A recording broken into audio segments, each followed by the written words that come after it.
Buen día, amados hermanos. Estamos con ustedes aquí en el Instituto Bíblico Radial, este día jueves, ya regularizados todas las actividades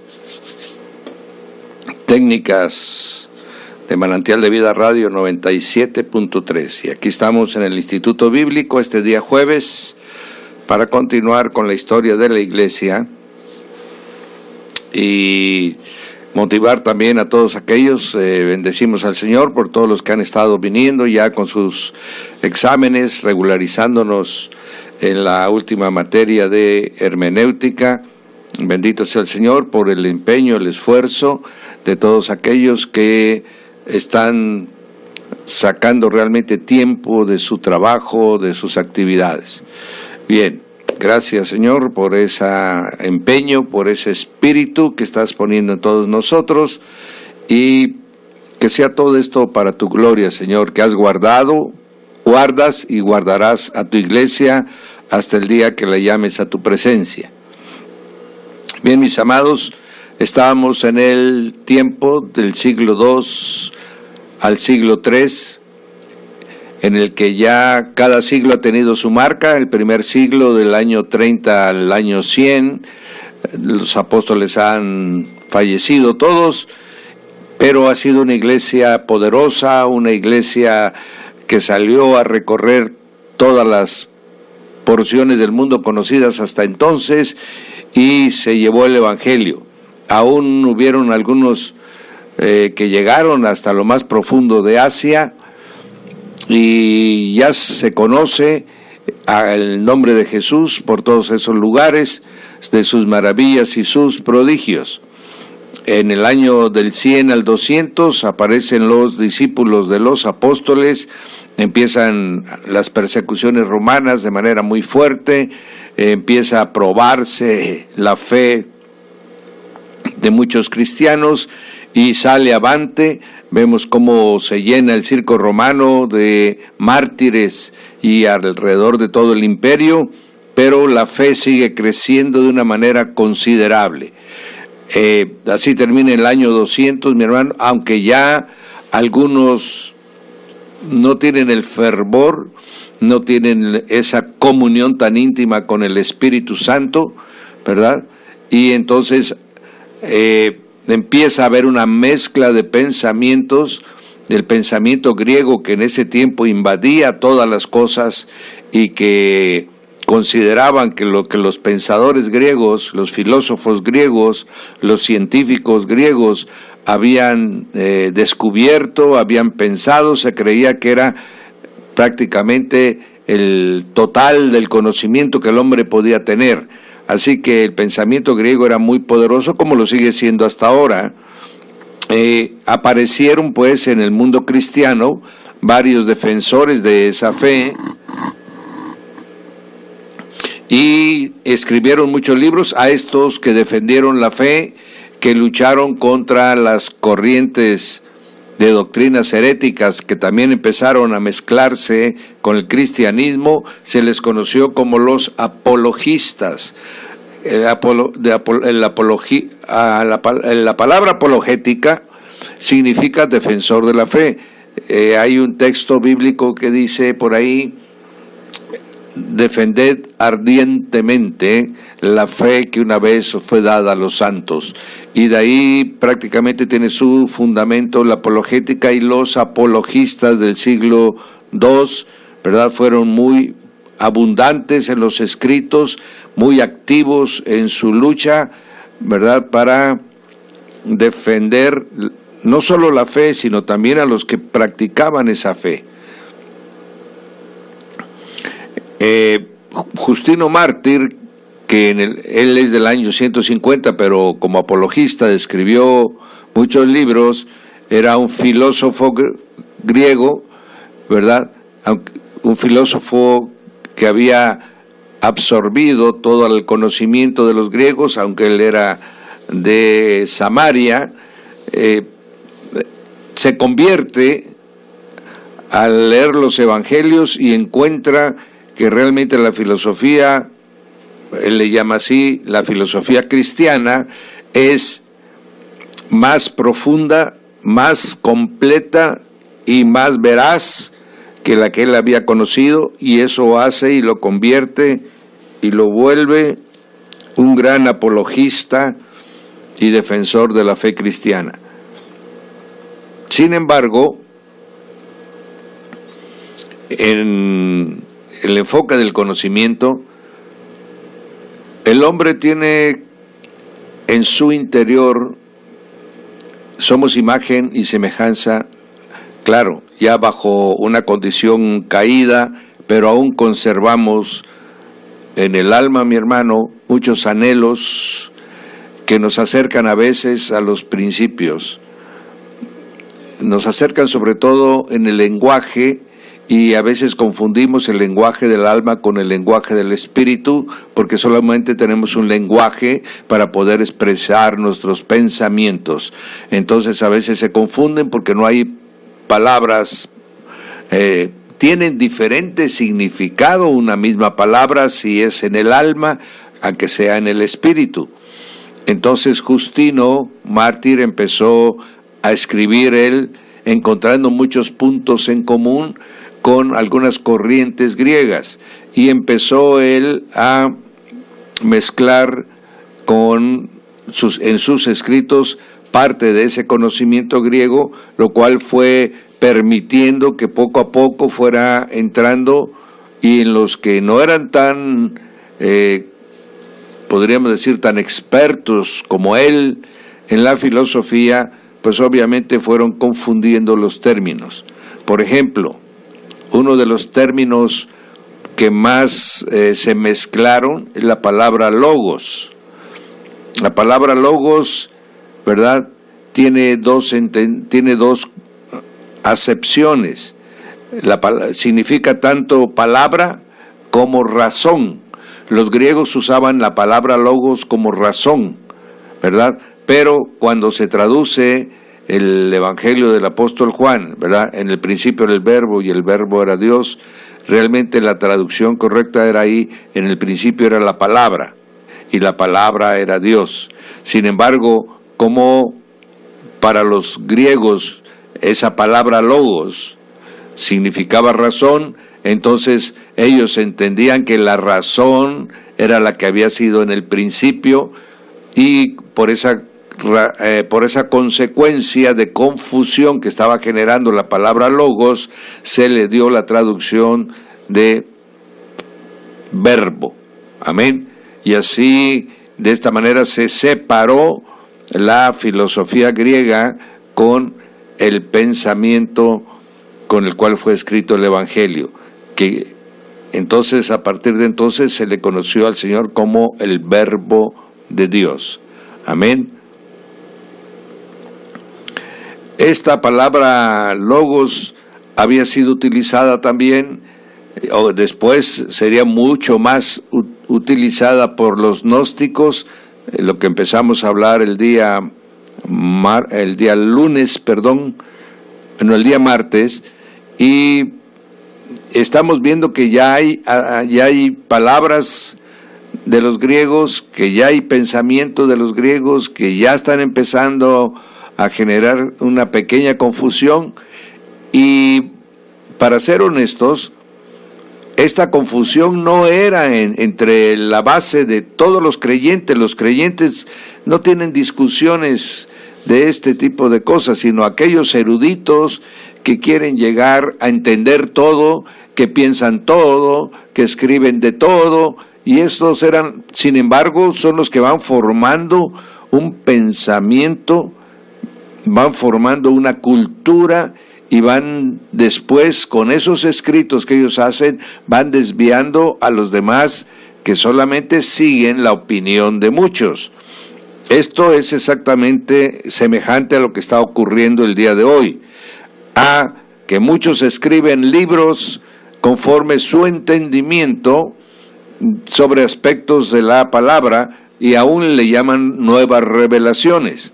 Los que siguen esos movimientos, los que pertenecen a esa forma de pensamiento, los que pertenecen a esas corrientes de opiniones religiosas, toman los libros, los leen y van haciendo suyo los conceptos y ahí se va desviando la pureza de la doctrina. Amén.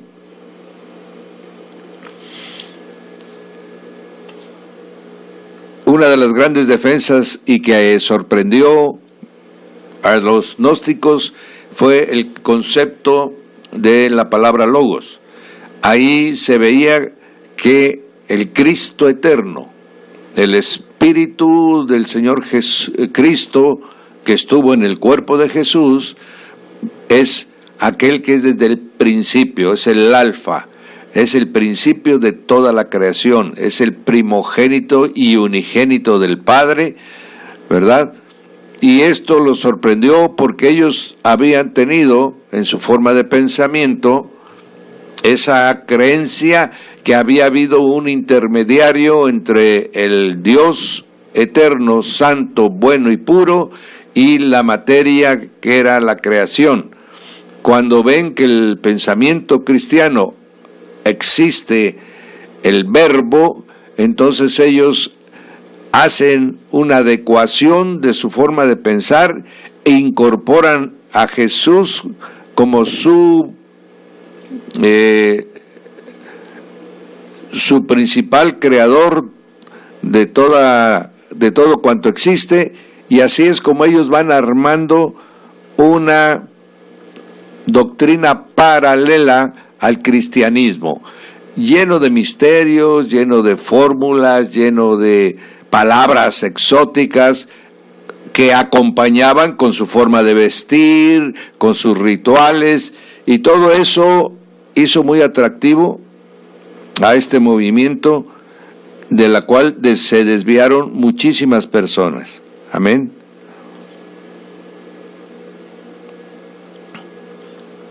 Bien, ahora vamos a pasar, después de este ajuste de lo que habíamos ya enseñado, hablamos del gnosticismo, ¿verdad?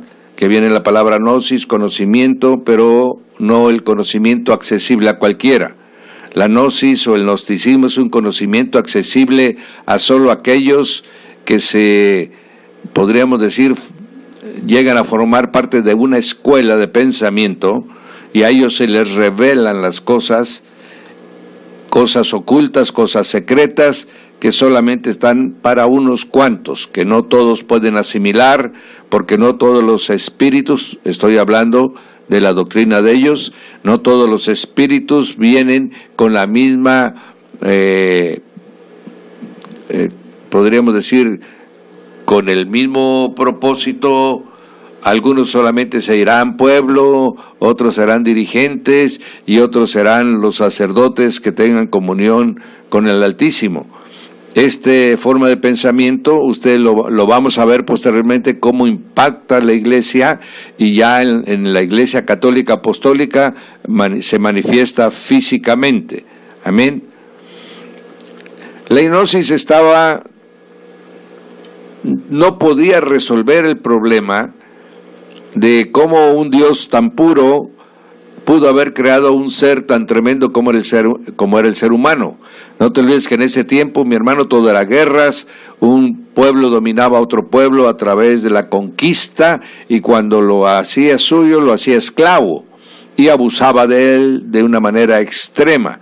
Entonces los gnósticos decían, ¿cómo es que un Dios bueno pudo haber creado una criatura que sea tan dañina para sí misma?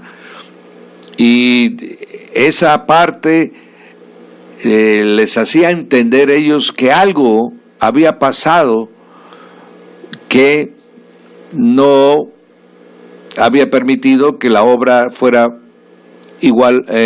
semejante al que la creó.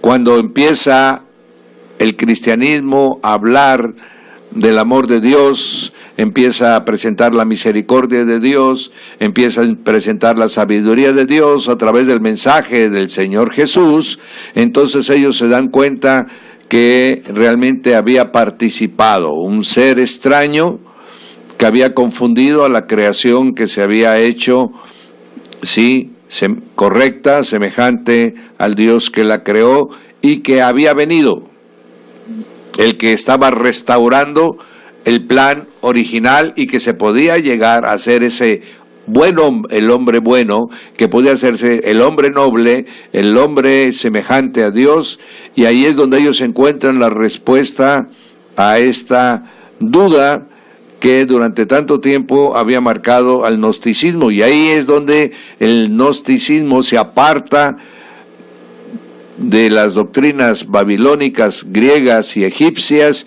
y empieza a llenarse de principios cristianos. ¿Por qué entonces se convierte el gnosticismo en un rival del cristianismo? Bien, porque dentro de sus prácticas tenía cosas semejantes al cristianismo, pero con otro fondo. Por ejemplo, ellos practicaban la cena del animal que adoraban los persas, que era el toro. Ellos se bañaban en la sangre del toro, que semejaba al baño por la sangre del cordero para perdón de los pecados. Ellos se comían a este animal en sus ceremonias y era semejante a la cena del Señor. Entonces, aun cuando eran semejantes, su origen era totalmente diferente. Y los gnósticos no quisieron abandonar esas prácticas y quisieron acomodarlas al cristianismo. Entonces, desde el principio van luchando las dos corrientes para ya el gnosticismo ahora agarró porciones, versículos, conceptos del cristianismo y lo metió dentro de su religión. Y de esta manera, mi hermano, durante prácticamente hasta el año 300, fue una lucha constante entre el cristianismo y el gnosticismo, que tomó porciones bíblicas para justificar los pensamientos que ellos ya tenían en su doctrina, ¿verdad? Bien,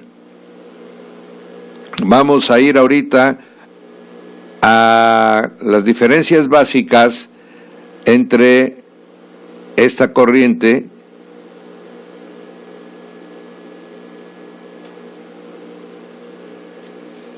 bien, dice así: las creencias fundamentales del gnosticismo. El eterno Padre desconocido, así le llamaban ellos, el Padre desconocido, es el origen de toda realidad espiritual y no puede estar conectado con la materia. Ellos decían, el Dios Todopoderoso nos creó y nos dejó, y Él ya no se metió con nosotros, sino que solamente usó su poder para crearnos. Amén. Ahí está la primera diferencia seria con el cristianismo. Nosotros sabemos que podemos entrar al trono de la gracia, hasta el lugar santísimo, gracias a nuestro Señor Jesucristo. Luego decían ellos, el hombre tiene una parte espiritual y esa parte espiritual está conectada con el Padre desconocido. Amén. Nosotros ya tenemos la revelación y sabemos que eso se llama Espíritu Santo. Amén. Para nosotros tiene nombre, es una persona que tiene habilidades, cualidades, capacidades, ¿verdad? No es un concepto abstracto. Amén. Él decía que esa conexión, ellos decían, los gnósticos, que esa conexión que cada uno de nosotros tenía con el Padre desconocido, le pusieron de nombre eones, ¿verdad? Nosotros sabemos que es el Espíritu que el Padre ha impuesto en cada uno de nosotros. Amén. Ellos también decían que dado la maldad del hombre, realmente la creación del mundo no había sido planificada, no había sido pensada, sino que había sido por accidente. Amén, por accidente del Padre desconocido. Ahora nosotros sabemos que es un plan, que hay un plan de Dios perfectamente organizado, que desde el principio en la mente del Padre tiene todo creado, que sabía que el hombre iba a fallar, que iba a ser restaurado por el Señor Jesús y que ahora estamos totalmente de nuevo los que hemos creído en su nombre y por lo tanto el Espíritu Santo radica en nosotros, hemos entendido que ya todas las cosas fueron reconciliadas con el Padre, ¿verdad? Así también ellos creían que había un intermediario entre el Padre desconocido y la humanidad, que ellos le llamaban el demiurgo, ¿verdad? Ese era el creador, era el que había también dotado de alma a los hombres, y como estamos viendo es una mezcla de creencias que habían tomado, por ejemplo, el soplo de Adán, que habían tomado la comunicación que tiene la humanidad con Dios, todo esto del cristianismo, pero lo habían metido a la mezcla de sus pensamientos. Amén. Ellos estaban llenos de esoterismo, de ocultismo, de misterios babilónicos y egipcios, y esto los hacía tener unos pensamientos verdaderamente atractivos a la mente y a la imaginación, pero realmente para aquel que conocía la palabra o la revelación de los evangelios ya chocaba. Y vamos a ver los principales particularidades de ellos y nosotros. Ellos decían que había una especie, podríamos decir, haciendo semejante a los griegos, había un lugar, ¿verdad? Los griegos le llamaron el Olimpo, ¿verdad? Ahí vivían todos los dioses, ahí los dioses se comportaban como los seres humanos y peor aún, y ellos, los gnósticos, le llamaban el pleroma. Vamos viendo que son cambios de nombres nada más, pero el concepto sigue siendo el mismo. Y en ese lugar vivían 30 divinidades, ¿verdad? Simplemente es el pensamiento griego con palabras diferentes. Los cristianos sabemos que el Dios eterno, el Dios trino, se ha manifestado en 3 personas diferentes, pero que los 3 son uno solo. Nosotros también tenemos el concepto del Dios único, que se manifiesta para comprensión del hombre y para obrar en todos los niveles, para obrar en Él, está en el cielo de los cielos, el Hijo está sentado en el trono, en el tercer cielo, y el Espíritu Santo está obrando sobre la humanidad para rescatar a los hijos de Dios y llevarlos a su presencia, pero los 3 son uno solo. Amén. Y esta es la diferencia. Ellos tienen 30 divinidades, nosotros solo tenemos un solo Dios, un Señor y un Espíritu Santo. Amén. Bien. Los gnósticos decían que el conocimiento del Supremo Dios y la comunión con Él son imposibles, que Él está totalmente aislado de nosotros. Esto lo hace, también la doctrina hindú, la doctrina budista, la nueva era, todos tienen esta misma forma de pensamiento, que es imposible conocer a Dios y relacionarse con Él. Nosotros, los cristianos, sabemos que el Padre se reveló a través del Señor Jesucristo. El Señor Jesucristo es la imagen visible del Dios invisible. Nadie llega al Padre si no es por Jesucristo. Dice, nadie llega, o sea, sí podemos llegar, claro, a través del Señor Jesucristo. Esta es una doctrina fundamental que nos separa de todas estas corrientes, ¿verdad?, gnósticas, hinduistas, que están permeando ahorita generalmente en toda la sociedad.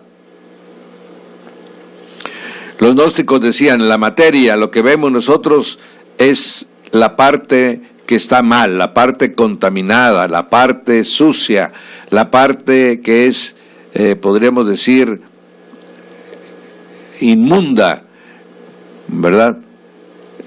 Nosotros sabemos que todo fue creado bien, que todo fue creado bueno, que el problema está en la naturaleza caída del hombre y que todo lo demás sigue siendo bueno.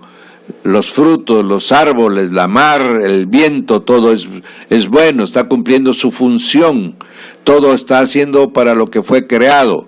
Entonces realmente nosotros, los cristianos sabemos que toda la creación fue hecha por Dios y que Dios lo hizo bueno, vio que era bueno. Desde el primer día hasta el quinto día vio que era bueno, y el sexto día exclamó que estaba todo muy bueno. Amén. Entonces, las diferencias se van sintiendo. Los gnósticos decían, Jesús el Redentor no es Dios ni es hombre. Aquí ellos ya empiezan a adaptar el Evangelio a su enfoque, a su forma de pensar. Amén. Entonces, ellos decían, Jesús, el Redentor de la humanidad, no es Dios ni es hombre. Amén. Y aquí es donde muchas doctrinas actuales están en la misma posición, mi hermano. Por ejemplo, los mormones dicen que es un Dios que vino de otro planeta, Elohim vino de otro planeta a poblar la tierra. Es un Dios que vino de otro planeta a poblar la tierra. Es un Dios que tuvo contacto carnal con las mujeres que vinieron con él, y de eso nacieron todos los pobladores de la tierra. Los testigos de Jehová dicen que Jesús es solamente hombre, ¿verdad? Que es un hombre perfecto, un hombre completo, un hombre sabio, un hombre entendido, que el Espíritu de Dios estuvo en él, pero que era hombre y que por lo tanto terminó toda su función en la cruz. Amén. Entonces vemos estas diferencias de estas dos partes, y el cristiano que entiende dice, él era Dios y era hombre. Amén. Tenía el espíritu que el Padre le había adjudicado desde el principio de los tiempos, y tenía el cuerpo del hombre, de tal manera que para nosotros en él estaba la plenitud de los cielos y de la tierra. Amén.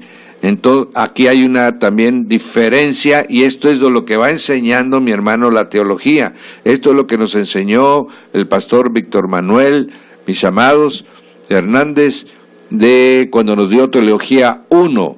Y entonces ahorita vamos viendo, ya podemos entender de forma más rápida cómo es que estos estaban desviados.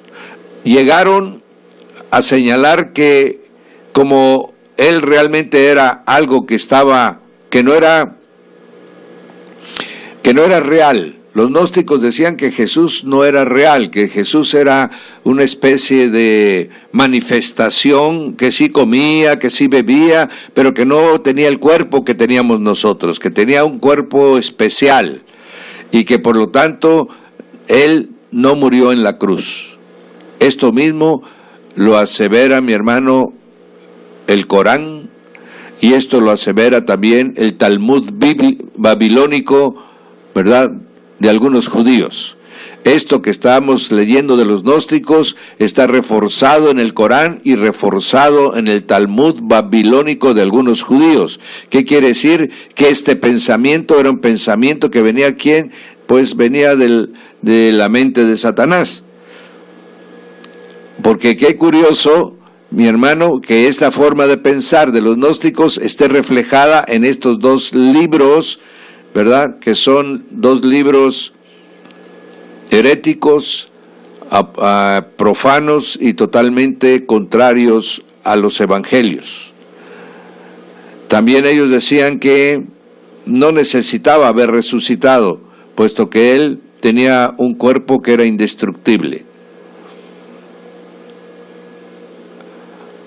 Nosotros sabemos que él nació en semejanza de hombre, porque vino como hombre a restaurar las cosas, vino como hombre y derramó su preciosa sangre.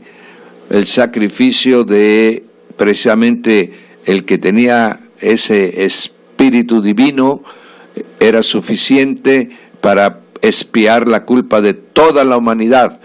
Si Jesucristo solamente es hombre, mis amados, todos los que así piensan no pueden ser salvos, por una razón, porque no hay sangre de hombre que pueda pagar por el pecado de otro hombre, mucho menos que un hombre derrame su sangre por toda la humanidad. de tal manera que los que así piensan se quedan sin el poder salvífico de la sangre de Jesucristo. Los que le niegan la condición de espíritu divino en un cuerpo de carne están negando la posibilidad de que Él haya muerto por ellos, y por lo tanto no hay perdón de sus pecados. Por eso todos esos grupos no practican el arrepentimiento.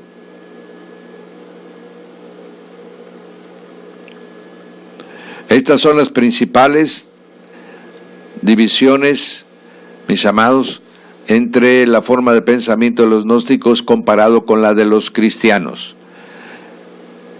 Esta, pues, fue una de las herejías muy fuertes, y sus practicantes de esa fe fueron creando otras herejías. Por ejemplo, tenemos el marcionismo, que fue precisamente por un hombre que se llamaba Marción. El ismo de las palabras, mi hermano, es lo que agrega es un grupo de gentes que practican esa forma de pensamiento. Entonces Marción, también por los años, entre el año 100 y el 200, un hombre que llegó del norte de África, un hombre muy rico, muy acaudalado, cuyo negocio era construir barcos, pero era un hombre que tenía un espíritu profundamente religioso, y su abundancia de recursos le había permitido ser enseñado por varios maestros, lo cual le daba una fuerte formación teológica, aunque en diferentes religiones. Amén. Cuando llegó a Roma, se hizo de un maestro gnóstico, que esa doctrina no la conocía. Bueno, el nombre de este maestro es tremendo, mi hermano. Su nombre era Cerdo. Amén. Unos dicen que realmente es Serdio su nombre, sin embargo en los libros usted lo encuentra con el nombre de Cerdo, ¿verdad? Ese se convirtió en su maestro y le empezó a enseñar el gnosticismo. Marción conocía los evangelios. Marción había sido instruido por cristianos. Lo que golpeaba mucho la fe de Marción era el Antiguo Testamento. Él no podía compaginar el Nuevo Testamento con el Antiguo Testamento, porque veía que el Nuevo Testamento era un Dios amoroso, era un Dios perdonador, era un Dios que quería la cercanía con sus criaturas, y comparado con el del Antiguo Testamento, que era un Dios que mandaba destruir a los pueblos, que siempre estaban en batallas, que siempre estaban en guerras, y entonces él veía que eran dos diferentes, ¿verdad? Para él, para su comprensión de él, eran dos diferentes. No está entendiendo que eran dos etapas de revelación diferente, y que había que entender precisamente la función del Señor Jesús cuando ya el hombre había fallado. El Antiguo Testamento es el hombre fallando, es el hombre no pudiendo, mi hermano, cumplir la voluntad de Dios. Y cuando el hombre se aparta de Dios, mi hermano, cae en el odio, en la contienda, en la violencia, pleito, que eso era lo que sucedió en todo el Antiguo Testamento.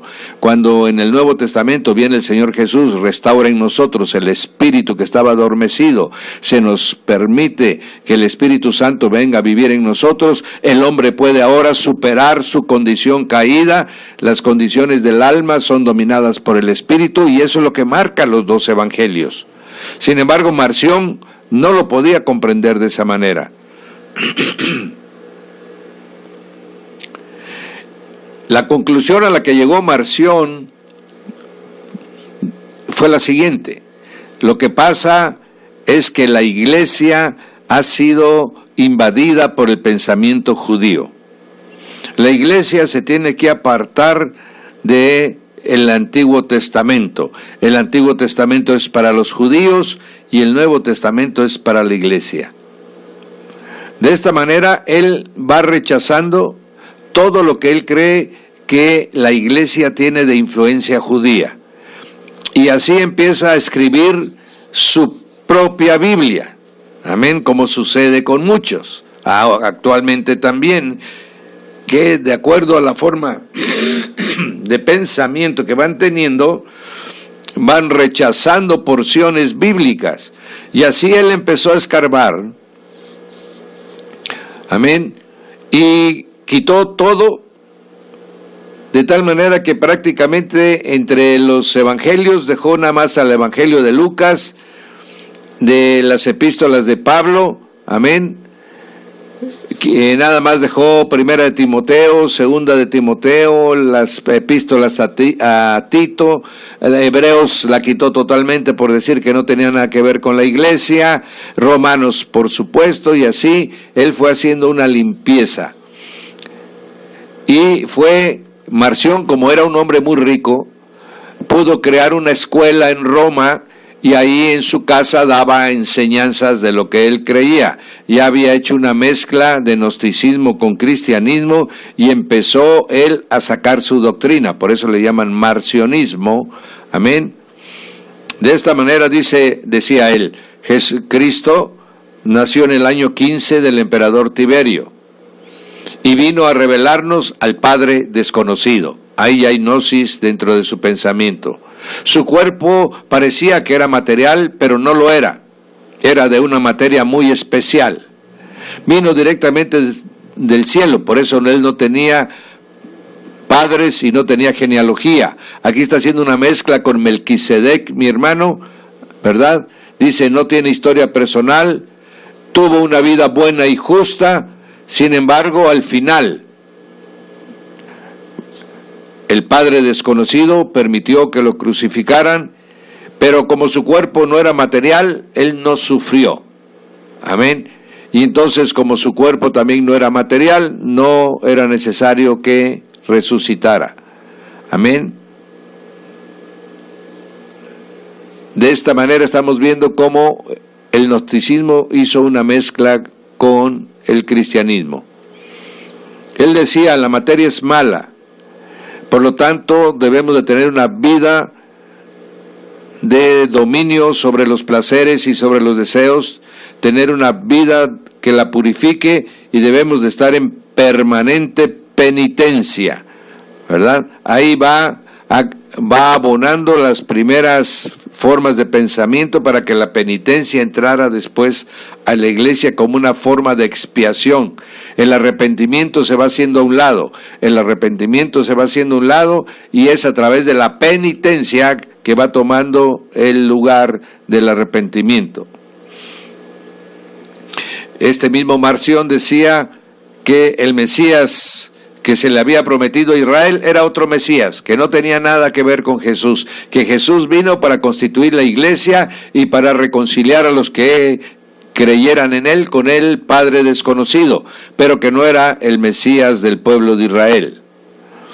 También dice, no va a volver a venir, no va a haber segunda venida de Cristo. Esa parte ya no, esa es cuando viene a nosotros, Él ya vino, ya se estableció en nuestros corazones. Es lo mismo que están enseñando ahora algunos apóstoles de la prosperidad, ¿verdad? Esta es una idea que Marción ya había, mi hermano, manejado. También dice, no va a haber resurrección de muertos, los muertos no saben nada. Amén. Los que mueren ya se reintegran, esas almas se reintegran al Padre desconocido, se van a vivir a otra dimensión, no va a haber resurrección en la tierra. Amén. Entonces, estamos viendo que se parece a algunas doctrinas de las cuales andan por ahí tocando las puertas. Amén. Y que la relación que podemos establecer ahora con Cristo y con el Padre desconocido es eminentemente espiritual. No va a haber cuerpo de gloria, no va a haber reencuentro con Él, sino es eminentemente espiritual. Amén. Que tampoco, consecuentemente, no va a haber nuevos cielos ni nueva tierra. De tal manera, mi hermano, que estamos viendo aquí, que está negando prácticamente la esperanza a la cual hemos sido llamados. Marción se decía ser cristiano Y en su casa tenía esa escuela, y ahí decía que era una doctrina cristiana la que estaba enseñando.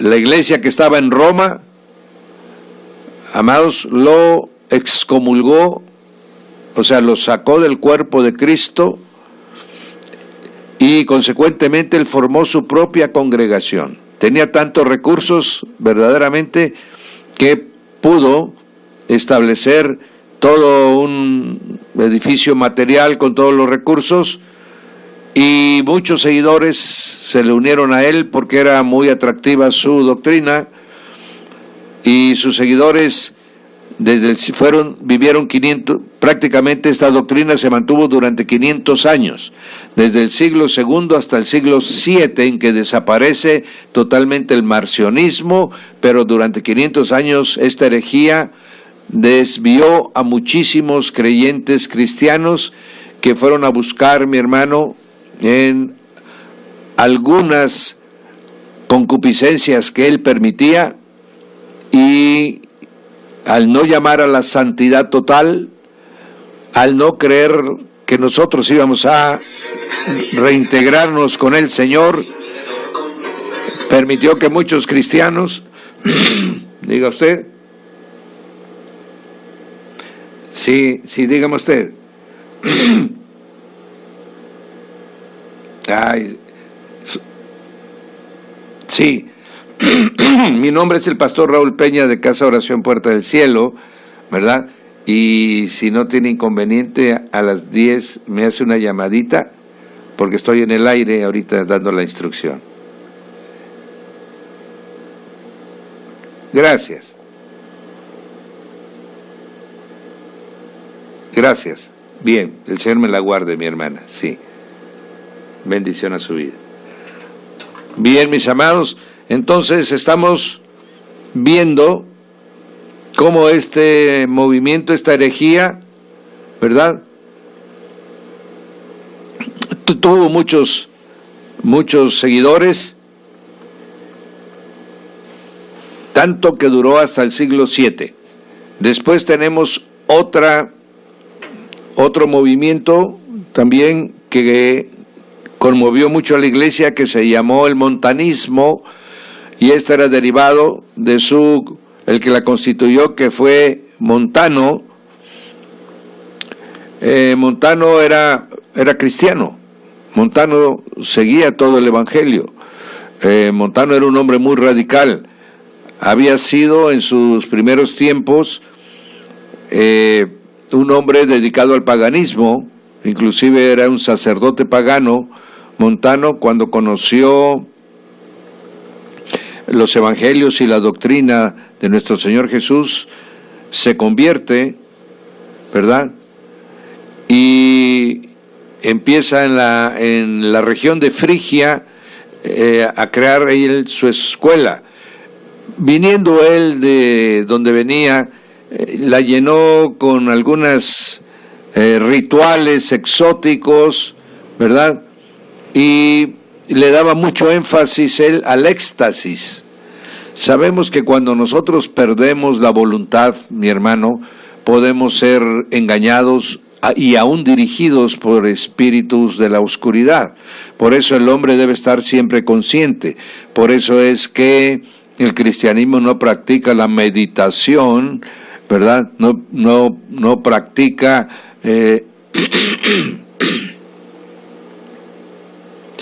esas prácticas hindús de dejar la mente en blanco, de hacer proyecciones, etcétera, etcétera, porque podemos ser influenciados por pensamientos extraños que vienen del mundo de la oscuridad. Montano, ese fue su error, de darle mucho énfasis al éxtasis, ¿verdad?, que ahora que le llamaban la manifestación del Espíritu Santo. Dentro del grupo que él tenía, le daba mucha preeminencia a la presencia del Espíritu Santo. Bueno, así le llamaba a él, ¿verdad?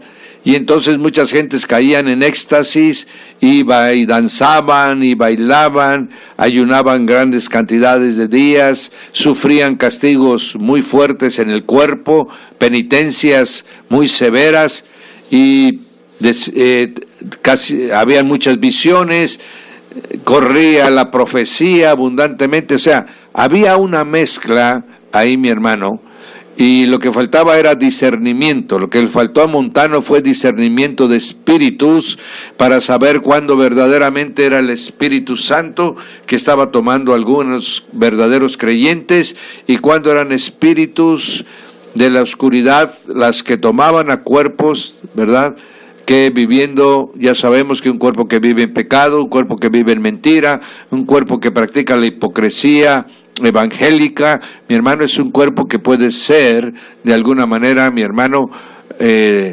tomado, demonizado, influido, oprimido, etcétera, cualquiera de las formas que estos espíritus obran contra el hombre. Aquel que verdaderamente vive en una vida de orden de la palabra, que vive en la santidad, que vive en el arrepentimiento, pues obviamente el Espíritu Santo se manifestará en él. Esto le faltó a Montano y permitió que hubiera una mezcla, como actualmente en algunas iglesias pentecostales hay, de que hay mezclas de manifestaciones, mi hermano, que no son del Espíritu Santo, amén, porque el Espíritu Santo solamente viene para edificar, viene para llevarnos a la verdad, viene para llenarnos de autoridad, mi hermano, no para revolcarnos en el suelo, no para hacer que tengamos manifestaciones como animales. Eso no edifica y eso no es manifestación, nunca lo ha sido, salvo en aquellos que verdaderamente tienen otra inclinación y tienen otro espíritu. Había dos mujeres que se destacaron, que eran Maximila y Priscila. Estas dos mujeres acompañaban y se llenaron tanto de la doctrina de Montano que abandonaron familia, abandonaron esposos, abandonaron casa y se fueron a vivir todos, que vivían más una especie de unidades, como si vivieran en comunión, en casas, ¿verdad?, donde vivían grandes cantidades de personas. No habían llegado todavía a ser un monasterio, pero sí era una casa en común donde vivían todos los que querían sumarse a este mover de Montano. Su doctrina era severa en el sentido de que sí exigía que la gente se entregara totalmente a Cristo, de tal manera que él declaraba que solamente las personas solamente deberían de casarse una sola vez. Con eso de ser marido de una sola mujer y mujer de un solo marido, él determinó que solo deberían de casarse una sola vez. Y que si necesario fuera por causas espirituales, por llamados espirituales, los matrimonios podían deshacerse abandonando al esposo o abandonando a la esposa. Amén. También ellos se adjudicaban la capacidad de perdonar pecados, ¿verdad? No de atar y desatar, que esa es otra función, sino la de perdonar pecados, ¿verdad? Había una confusión ahí al respecto. Exigía en todos sus seguidores una espiritualidad muy elevada, de tal manera que vivían en penitencia constante, haciendo que el cuerpo, mi hermano, sufriera menoscabo de su desarrollo. Amén. Y él elevó a la mujer a un gran reconocimiento, a la cual inclusive podía tener cargos tan importantes como los hombres. Estas eran las partes más, y la última era que ellos, a través del mover del Espíritu Santo, hacían todas sus reuniones, todas sus actividades, todos sus movimientos. Ahí podríamos decir que bueno, sí, claro, solamente, mi hermano, que hay que tener el discernimiento del Espíritu que está obrando en cada uno. Ahora bien, fue tan exagerada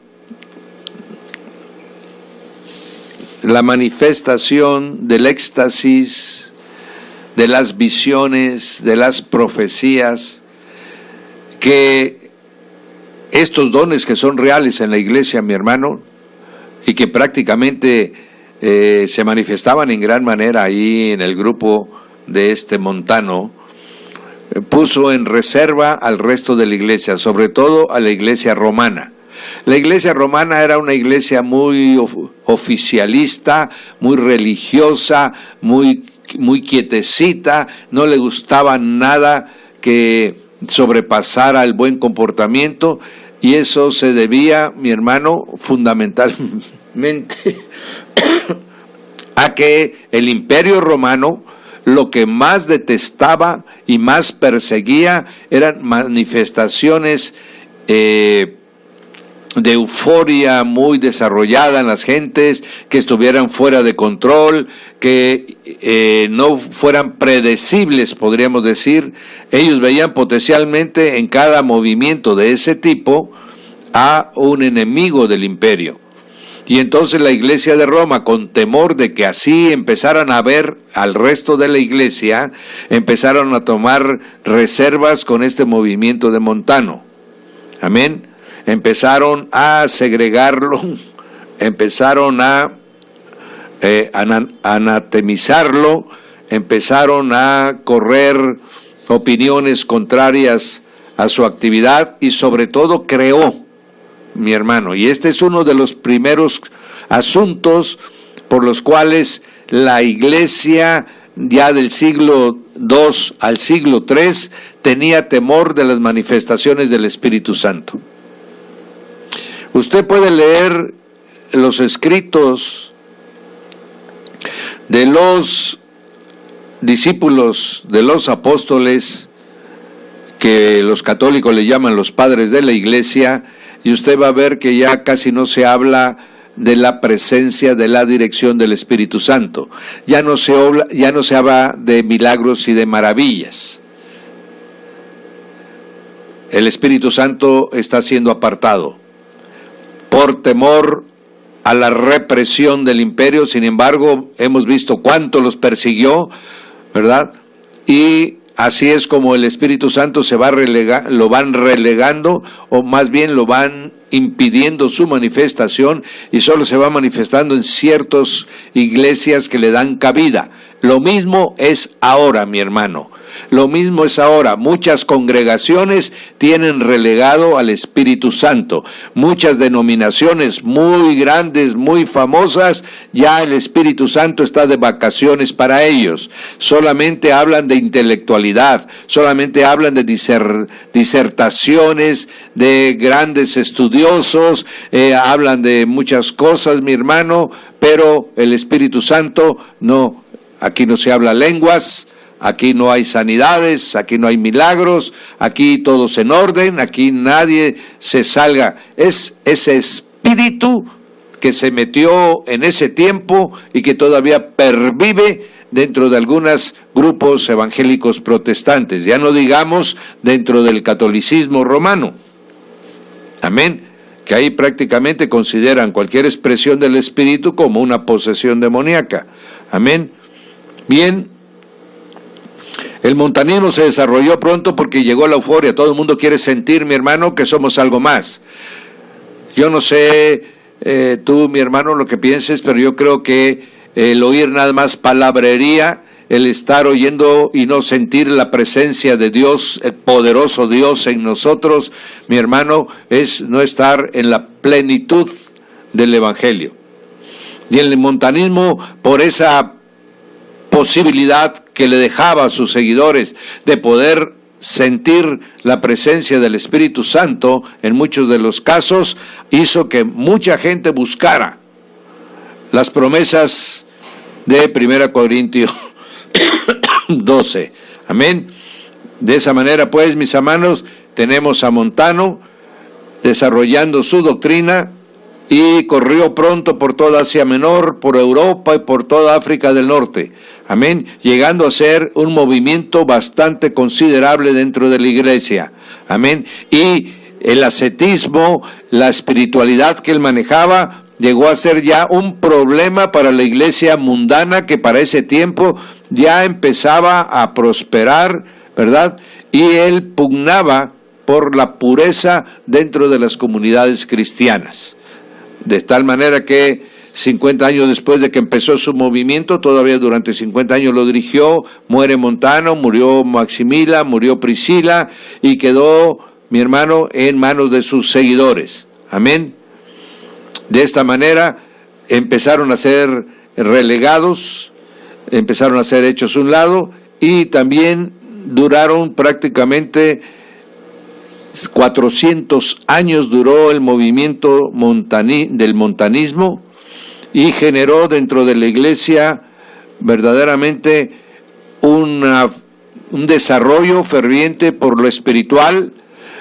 También dentro de muchos el temor a la expresión del Espíritu Santo. Usted sabe que cuando el Espíritu Santo revela las cosas más profundas, los pecados ocultos, y todo esto también generó dentro de la iglesia un temor de aquellos que ya se sumaban a la iglesia de una manera hipócrita, de una manera engañosa, de una manera ventajosa, ¿verdad?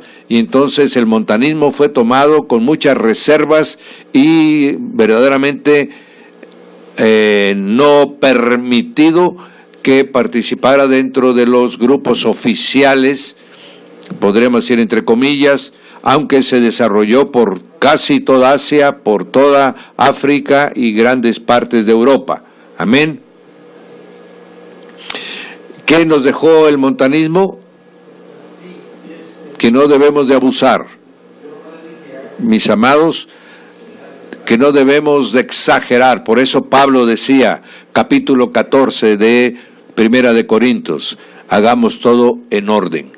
El montanismo, lo que pasó es que era un desorden, eran expresiones sin control de las manifestaciones, de las visiones, del hablar en lenguas, de la profecía, ¿verdad? Y mucha profecía era del alma, realmente no era profecía real, pero creaba dentro de ese grupo y dentro de las comunidades que estaban a su alrededor, generaban zozobra, ¿verdad? Porque así como muchos ahora se han levantado a decir que tal ciudad va a ser destruida, que ya viene esto, que ya el cometa cae mañana, y todo eso genera zozobra ante una profecía desenfrenada que realmente no viene de Dios, sino del alma y el corazón de los hombres. De esta manera, pues, el montanismo nos enseña que debemos de usar en orden las cosas, discernir los espíritus y darle cabida al Espíritu Santo. Bien, de esa manera, mi hermano, tenemos las tres corrientes más importantes que entre el siglo II y el siglo III se presentaron. Amén. El día de mañana tendremos la oportunidad de ampliar el resumen entre el siglo II y el siglo III de la iglesia. Amén. Bien, me despido de ustedes, mis amados. Si nos quieren llamar, por favor, pueden llamarnos al 961 16 8 42 98, que es el teléfono personal mío para cualquier consulta. Vuelvo a repetir, por favor, 961 16 8 42 98. Bien, nosotros hemos concluido el día de hoy. Nos despedimos bendiciendo su vida y esperando que el Dios de la gloria, mis amados, extienda sobre ustedes su manto de amor, y de esta manera podamos todos vivir en la gracia de nuestro Señor.